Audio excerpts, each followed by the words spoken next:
왓썹으로 기똥찬 똥찬입니다. 올해 6월 애플의 비전 프로와 비슷한 시기에 출시한 메타의 새로운 VR 퀘스트 3를 사전 예약을 해서 어제 받게 되었는데요. 과연 어떤 제품인지 제가 하루 동안 사용한 후기를 알려드릴 거고요. 저는 128기가로 구매를 했고요. 끔 나누기가 따로 있는 것도 아니라 그냥 가성비 좋다고 생각한 128기가로 구매를 했습니다.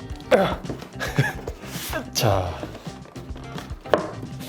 그리고 내부에는 퀘스트 3 본체가 들어있습니다. 뭐 사실 디자인적인 측면에서 예쁘다 나쁘다 뭐 이렇게 판단할 수는 없는 것 같아요. 꽤나 빌드 퀄리티가 높아 보이는 제품이 하나 들어있고요.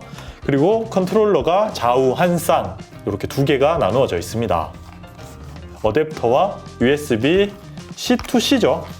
네, C2C 케이블이 하나 들어있습니다. 메타는 확실히 환경을 조금 덜 생각했나봐요.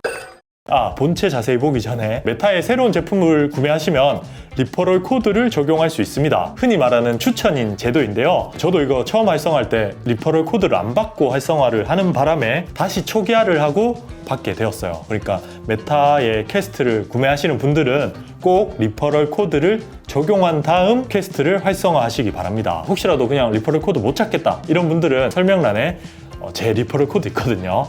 사용하시면 저도 36,000원, 형들도 36,000원. 위아더볼. 일단 퀘스트 3 본체부터 보면 가장 많이 달라진 게 이 두께입니다. 퀘스트 2에 비해 40% 더 얇아졌다고 하고요. 이 팬케이크 렌즈를 사용해서 두께를 많이 줄였다고 해요. 근데 아쉬운 점이 있다면 팬케이크 렌즈가 여전히 무거운 건지 아니면 다른 장치가 더 들어간 건지 무게는 그렇게 경량화가 되지 않았습니다. 전작은 507g이었는데 한 520g 정도 돼요. 두께 개선에 비해서는 착용감이 많이 좋아진 건 아닙니다. 그리고 착용한 모습도 조금 바보 같죠? 다른 분들이 보고 있을 때 사용하기에 약간 민망한 디자인을 하고 있습니다. 제가 착용한 모습도 간단하게 보여드릴게요. 이렇게 착용하면 바보 같나요? 그리고 이렇게 보면 보여요. 이게 양키 형님들 기준으로 만들어서 그런지 아니면 코가 원래 다들 높이가 다르잖아요. 저는 좀 낮아서 그런지 이 코 공간이 많이 남습니다. 마치 미국에서 산 팬티 입는 느낌? 저는 아닙니다. USB-C 단자로 충전을 하게 되고요. 전원을 길게 눌러서 켜거나 끌 수 있습니다. 그리고 아래쪽에는 볼륨을 조절할 수 있는 버튼, IPD를 조절할 수 있는 휠이 생겼죠. IPD라고 하면 눈동자와 눈동자 사이의 거리를 말합니다. 꽤나 넓은 범위까지 조절할 수 있도록 이렇게 휠을 만들어 두었어요. 그리고 반대쪽 옆에는 3.5mm 헤드폰 그리고 이어폰을 연결할 수 있는 단자가 있습니다. 이게 보시면 아시겠지만 요게 스피커거든요. 여기 아래쪽에 보이는 요거 두 개 오픈형이잖아요. 그래서 좀 사람 많은 곳에서 사용하게 되면 제가 어떤 컨텐츠를 보는지 다 확인이 가능합니다. 형들 있잖아요. 좀 아픈 소리 나오는 그 영상 보시면 무조건 알게 돼요. 그런 분들을 위해서 이 헤드폰 단자가 있다고 보시면 돼요. 그리고 안쪽에는 요 렌즈 두 개가 있고요. 착용 감지 센서가 있습니다. VR은 잠깐 벗을 때도 많기 때문에 꼭 들어가야 되는 센서라고 생각을 하고요. 그리고 전면에는 각종 카메라와 센서들이 위치해 있습니다. 이번 퀘스트 3를 쓰면서 가장 놀라웠던 일 중 하나가 바로 외부를 볼 수 있는 패스스루가 꽤나 정확하게 작동을 한다는 겁니다. 해상도가 낮긴 해요. 근데 이만하면 웬만한 장애물도 잘 보이고 뭐 스마트폰에 간단한 조작 정도는 충분히 할 수 있는 꽤나 정확한 패스스루를 보여주기 때문에 저는 꽤 만족스럽더라고요. 말 나온 김에 그냥 간단하게 시력 테스트 한번 해보죠. 자, 이거 웬만한 거 다 보여요 지금. 한 이 정도 거리에서 0.9가 나오는 것 같거든요. 그러니까 꽤나 괜찮은 시야를 보여준다는 거죠. 패스스루가 아주 좋은 기술인 것 같습니다. 애플의 비전 프로도 얼마나 좋을지 궁금하더라고요. 앞으로 꾸준하게 VR 기기를 한번 사서 리뷰해 보도록 할게요. 그리고 컨트롤러는 전작보다 더 컴팩트해졌죠. 원래 요 추적 링이 달려있는 동그란 링이 원래 달려있었잖아요. 그래서 막 이렇게 쓰다 보면 부딪히는 경우도 있었는데 이번 퀘스트 3의 컨트롤러는 확실히 컴팩트하고 사용하기 편해졌어요. 그리고 퀘스트 3는 손으로도 어느 정도 조작이 가능합니다. 그냥 간단한 유튜브 볼 때, 넷플릭스 볼 때 손으로 조작해서 충분히 사용할 수 있었어요. 그럼 외관은 여기까지 보기로 하고요. 하루 동안 사용하면서 느낀 장점들 그리고 단점들 간단하게 말씀드리겠습니다. 일단 첫 번째 장점은 디스플레이가 많이 좋아졌습니다. 전작 대비 대비 해상도가 30% 더 업그레이드가 되었죠. 이게 2D 컨텐츠를 볼 때 확실히 많이 개선된 게 느껴져요. 뭐 넷플릭스나 유튜브 같은 거 진짜 큰 화면으로 볼 수 있거든요. 제가 느끼기에 한 150인치 정도로 볼 수 있습니다. 그리고 해상도도 QHD보다 조금 더 좋은 수준이라고도 할 수 있죠. 2065에 2208 조금 특이한 해상도이기 때문에 뭐 정확하게 말씀드릴 수는 없지만 QHD보다 조금 더 좋다고 볼 수 있을 것 같습니다. 집이 좁아서 홈시어터 못 만들었던 분들, 이 퀘스트 3를 사용하면 혼자만의 개인용 홈시어터를 만들 수 있습니다. 영화 볼 때 충분히 좋다고 생각을 했어요. 그래도 아직 조금 더 좋아져야 된다고 생각되는 부분은 3D 컨텐츠를 볼 때였습니다. 제가 또 걸그룹 분들 이렇게 노래 부르는 거 봤거든요. 진짜 눈앞에서 원영이가 이렇게 할 때 좋긴 했어요. 근데 조금만 더 선명했으면 조금만 더 뭐 그런 게 있어요. 진짜 조금만 더 진짜 저커버그 화이팅! 두 번째로 좋아진 건 성능이죠.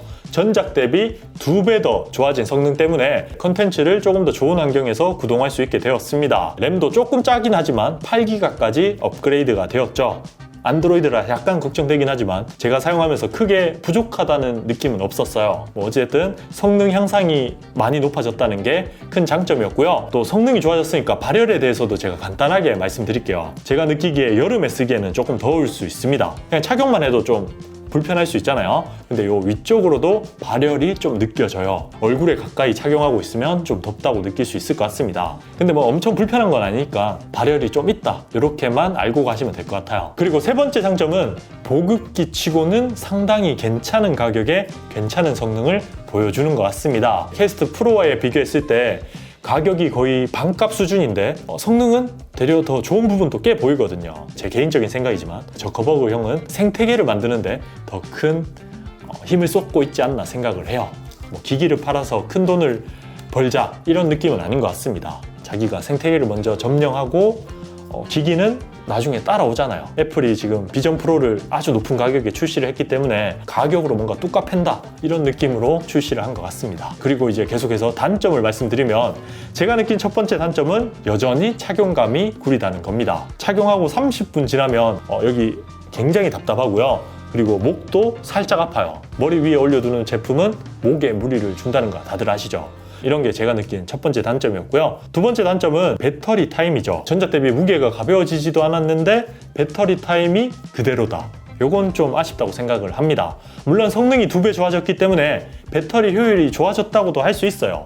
하지만 2시간, 3시간 만에 꺼지는 건 휴대를 하면서 쓰기에는 여전히 불편하다고 느끼는 부분이었습니다. 그리고 이제 세 번째 단점은 많은 분들이 지적하고 있는 컨텐츠의 부족이죠. 아까도 말씀드렸지만 이번 퀘스트 3가 아주 저렴한 가격에 꽤나 높은 성능으로 출시를 했습니다. 그래서 많은 분들이 구매를 할 것 같긴 해요. 그럼 자연스럽게 생태계가 마련이 되겠죠. 사용자가 많으니까 당연히 생산자들도 많이 참여를 할 겁니다. 근데 지금 단계는 아직 그 전 단계예요. 지금 퀘스트 3를 마구마구 많이 판매하고 있는 단계라고 보시면 되죠. 이 단계를 지나서 어느 정도 생산자가 들어오면 그때서야 좀 제대로 된 VR 컨텐츠들이 쏟아질 것 같아요. 그게 제가 느끼기엔 퀘스트 4, 5쯤이 되지 않을까 생각을 하거든요. 마치 아이폰의 초기 시절 그런 느낌이 있는 거죠. 배달의 민족 이런 거 없었잖아요. 자, 그럼 이제 종합해서 말씀드려 볼게요. 사실 VR이 미래일지 AR이 미래일지 미래는 정확하게 말할 수 없어요. 하지만 미래의 한 방향은 맞습니다. VR이 충분히 지금 있는 컨텐츠들과 다른 방향으로 새로운 가상현실을 느낄 수 있는 제품이라고 할 수 있는데요. 근데 아직까지도 해결해야 되는 부분이 너무나 많다고 생각을 해요. 아까도 말씀드렸듯 3D 컨텐츠를 소비하기에는 성능이 아직 많이 부족하고요. 그 성능을 해결하기 위해서는 높은 전력을 소모하게 될 거니까 당연히 배터리도 많이 필요하게 되겠죠. 거기에 쿨링도 해야 되고 뭐 발열도 생기면 더 답답하고 뭐 이런 여러 가지 단점들이 여전히 존재하는 만큼 다방면으로 기술이 많이 발전해야 이 VR 기기도 완성도가 높아질 것 같긴 합니다. 그래서 살까 말까 고민하시는 분들에게 말씀드리자면 아직 확답을 못 드리겠어요. 제가 하루밖에 안 썼잖아요. 2주, 3주 충분히 사용을 해보고 롱텀 리뷰에서 말씀드리도록 할게요. 롱텀 리뷰 보시려면 구독하기 해야 돼요. 저 못 보는 수 있습니다. 그러니까 구독하기 잊지 마시고요. 다음에 봐요. 똥 봐.